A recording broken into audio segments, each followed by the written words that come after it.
framed like that, even the most hardcore power feminist loves the idea that, you mean I get to sit back and enjoy myself, and you're going to do all the work? And I'll say yes. Wow.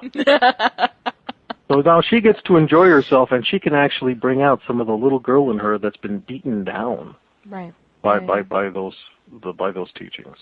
Right. Now, the second thing I'm going to say is that there is a good element to militant feminism, and that is it's taught women to be safe. You always have to remember that the idea of militant feminism came in because women were not safe. And I don't blame women for this. I blame the men who were in charge. Because when you have a doofus who's in charge, he's going to screw it up for everybody. So you had women who were not properly taken care of. You had women who, when their husbands died, they had no financial income coming in because these women were prevented from going to work. These women were prevented from getting a driver's license. These women were prevented from having any sort of technical education. You had women who ended up on the street because of this. You had women who were with abusive men, whether it was just, natural rage issues or due to alcoholism, drugs, and whatnot. That these women ended up having to run to shelters because they had nothing else. They had nowhere to go. So militant feminism came in and said, no, you women have to be better than that. You women have to be stronger than that. You have to lead the relationship so it never happens to you. And my response to that is, look, men are not as complex creatures as women. We're really easy to figure out. And I think that women have a better emotional instinct than men do. Women pick up on vibes that a lot of men are completely oblivious to. If a man walks into a room and there's a number of women in that room, well, they can pick up on his vibe and they'll already know, well, if he approaches me, I could probably have this kind of relationship with him. Or based on the vibe I'm picking up, I know that he exhibits X, Y, and Z qualities. If you really want to make sure that you're going to end up being taken care of, if that's something that's important to you, then it comes down to women choosing better partners. And this is where my philosophy does not get popular with women, because I end up saying, it's great that he makes you feel all these wonderful things. And as a seducer, yes, I know how to make women feel all these wonderful things.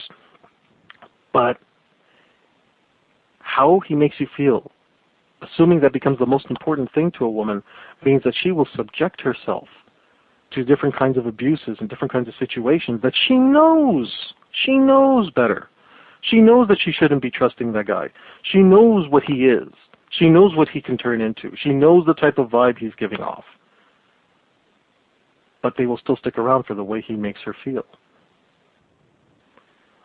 So when I get into a relationship with a woman, I will always face that resistance to my leading, to my dominance. But that's not because I've done anything wrong. That's because the last few guys that she dated weren't very good leaders. Either they weren't very good leaders at all, so she had to step up and take a mothering role, or they were dominant because maybe they were just brutes, or maybe they just were able to use, the threats and or the threat of violence to lead the relationship, which makes them a bully and not a leader. That they say, no, that's never going to happen to me again, which I understand. So when a woman is giving me resistance to my leadership, I will always frame it as, look, I can't make you do something you don't want to do. There are certain boundaries, personally, I will not tap. But I will relieve you of the responsibility of having to think about it. So even if something as simple as, honey, what do you want to do tonight? I don't turn around and say, I don't know, what do you want to do? I will turn around and say, you know what, tonight, this is what I want to do. If she turns around and says, I was actually hoping we could actually catch a movie instead, I'm open to the idea of having her make suggestions because I'm not a bully. But once she makes her suggestions and she tells me some of the different things she would like to do, it's still my job as a man to say, okay, I'm making the decision here. You really have your heart set on the movie? Fine, we're going to a movie tonight. That's still relieving her of the responsibility, but allowing her to take part in the decision-making process. That's the difference between being a bully and being a leader. Okay.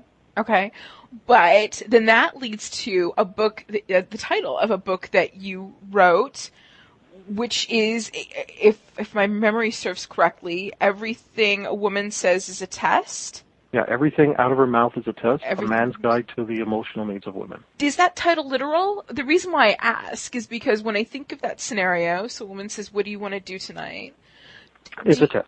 It's a test? It's a test. And the reason I structure it that way, remember who that book is written for. It's written for men. Right.